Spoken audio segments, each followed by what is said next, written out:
La parole de Dieu est un trésor inestimable. Ne laisse pas ta Bible fermée. Oh non, non. Lis-la, médite-la, nourris-toi. Lis-la, médite-la, nourris-toi. Bonjour. Aujourd'hui, on conclut surtout des contrats et l'on signe des arrangements. Le mot alliance n'est donc plus guère employé pour nos échanges dans la vie courante. Eh bien, c'est sans doute dommage, puisque le mot et la notion d'alliance traversent la Bible tout entière. D'ailleurs, quand on dit l'Ancien ou le Nouveau Testament, on évoque en réalité l'ancienne et la nouvelle alliance que Dieu a voulu entre nous et lui. Alors, alliance, de quoi parle-t-on? Il me faut rappeler pour commencer qu'une alliance indique avant tout une union ou un accord entre deux personnes, deux familles, deux peuples.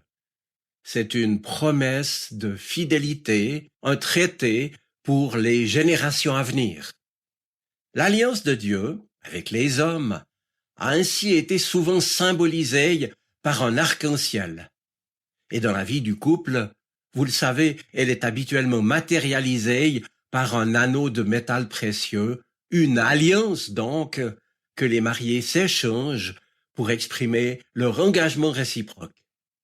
En passant, je vous signale qu'il est intéressant de constater que les époux portent cet anneau à l'annulaire gauche, à gauche, côté cœur, comme une alliance nouée au cœur, symbole de don et de fidélité dans la durée.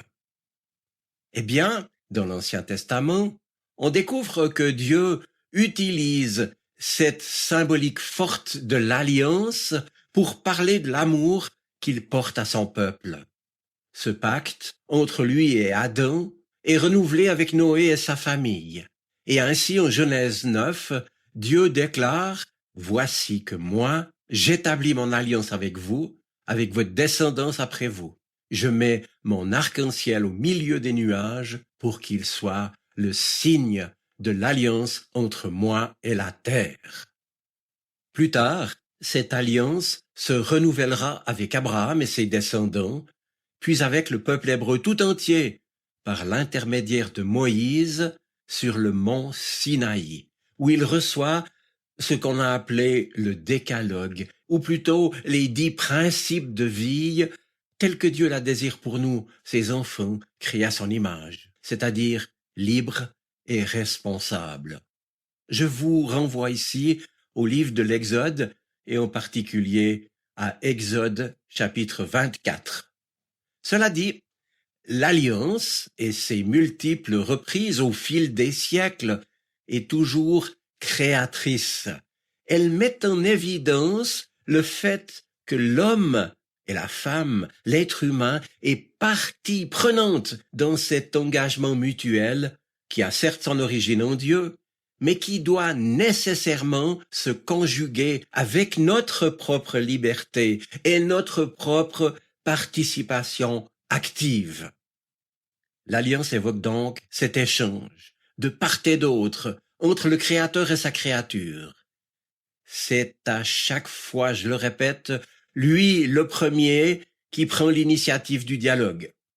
Par exemple, en appelant et en scellant une alliance éternelle avec la descendance d'Abraham. J'y ai déjà fait référence.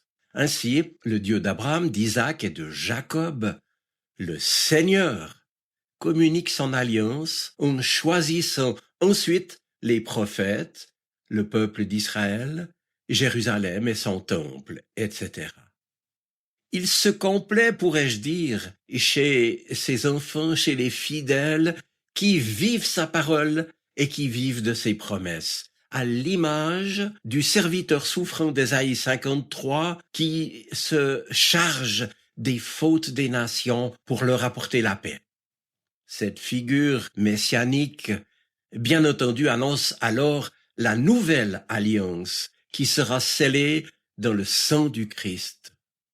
Ce que Dieu annonçait au prophète Jérémie se réalisera donc bientôt en son Fils devenu homme, comme l'annonce Jérémie au chapitre 31.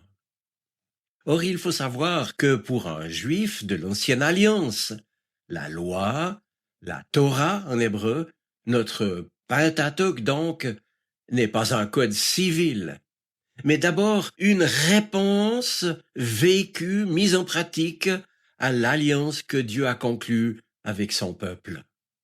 Dès lors, mettre la Torah en pratique, c'est vivre en communion avec Dieu et avec son prochain. Or, Jérémie, comme les autres prophètes d'Israël d'ailleurs, fait le constat qu'il est difficile, pour ne pas dire impossible, de suivre la loi à la lettre. Il y a toujours une partie du peuple qui déroge à la Torah. Et bien souvent, on le sait, des mésaventures ou des catastrophes en sont la conséquence, marquant ainsi les ruptures d'alliance. Mais Dieu, pour autant, nous dit l'Écriture, ne se résigne pas devant cet impossible humain. Alors, puisque cette loi semble trop contraignante, car imposée de l'extérieur, Dieu va faire en sorte que la loi s'intériorise en quelque sorte dans le cœur de l'homme. Et Dieu annonce ainsi en Jérémie chapitre 31, « Je mettrai ma loi au plus profond d'eux-mêmes, je l'inscrirai sur leur cœur. » Alors mes amis, ne nous y trompons pas. Ce changement est considérable. C'est en quelque sorte à la racine de l'action humaine que la loi est désormais donnée, que Dieu fait son intervention directement dans les cœurs. Ainsi, chacun pourra trouver en lui la dynamique propre de l'alliance, ce qui ouvre à la connaissance personnelle, individuelle de Dieu, ce qui permet la relation avec lui. Mais ajoutons aussi que le résultat est bien plus large que la seule individualité. Il s'agit de répondre au projet communautaire de Dieu qui veut un peuple avec qui faire alliance, qui désire le rendre partenaire de son amour. On se rend ainsi compte de la constance et de la bienveillance de Dieu dans son projet, puisqu'il l'adapte en fonction des réponses données par les êtres humains. Ainsi, à l'horizon de cette parole prophétique, se dessine l'alliance qui sera réalisée par Jésus-Christ et le don de l'Esprit Saint. La loi intérieure promise, désormais, c'est la présence de Dieu lui-même en nous par son Esprit, fruit de sa grâce. Et cette présence transformatrice, on peut littéralement dire sanctifiante, c'est-à-dire qui nous transforme à son image, qui nous introduit dans la relation filiale avec Dieu et qui construit le corps du Christ, l'Église dont nous sommes aussi rendus participants. Ainsi, pour un chrétien, au bénéfice donc de la nouvelle alliance, la loi en somme, c'est Jésus-Christ, par son esprit en nous, qui par amour et par le don de sa vie fait alliance avec tous, sans que nous puissions le mériter. On appelle donc bien cela la grâce, l'amour gratuite offert à chacun en Jésus-Christ. L'auteur de la lettre aux Hébreux, qui se trouve dans notre Nouveau Testament, qui exprimera cette alliance en termes liturgiques, expliquera la différence de valeur entre le culte traditionnel, sacrificiel de l'alliance de Moïse au Sinaï et tout ce que cela impliquait avec les sacrifices du temple, et puis le sacrifice du Christ, sa vie donnée, mort pour nous. Lui seul est le médiateur d'une alliance nouvelle, écrira-t-il, qui apporte pour toujours la rémission des péchés et la paix avec Dieu par son sang.